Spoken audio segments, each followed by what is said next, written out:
Салмаспысады Нуркожоюз, сизге менин көйгөйүм алдыгы жерге жер үйдүм толук папкада баары катталган. Баягы ааламга жол айылдан башталат дегендей жакшы сөз эмес бул. Коррупция айылдан башталган. Менин туулуп өскөн жеримде 5 айылдын айыл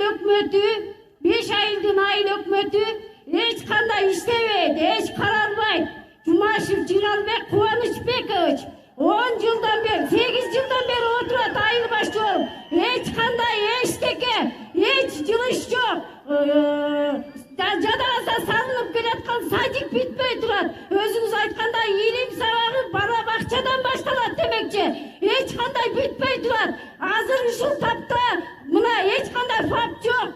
Эч кандай эчтеке жок. Андан тышкары мен кыскара айтып кетейин. Менин берилген толук папкамдын ичинде андан тышкары айыл башчыдан тышкары Ак Суу районунун акими, Каракол шаарынын губернатору биринчи зам, катчысы. Булардын баарына мен кайрылып көрдүм.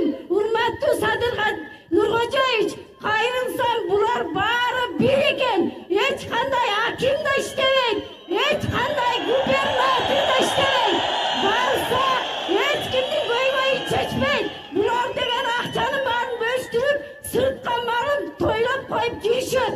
Эч кандай жетим жесирлердин баса урматтуу Садыр Нуркожоевич, өзүңүздүн уруксатыңыз менен, өзүңүздүн колуңуз менен коюлуп келген Ак Суу районуна берилүүчү жер тилкеси участка мен чогулуш болду.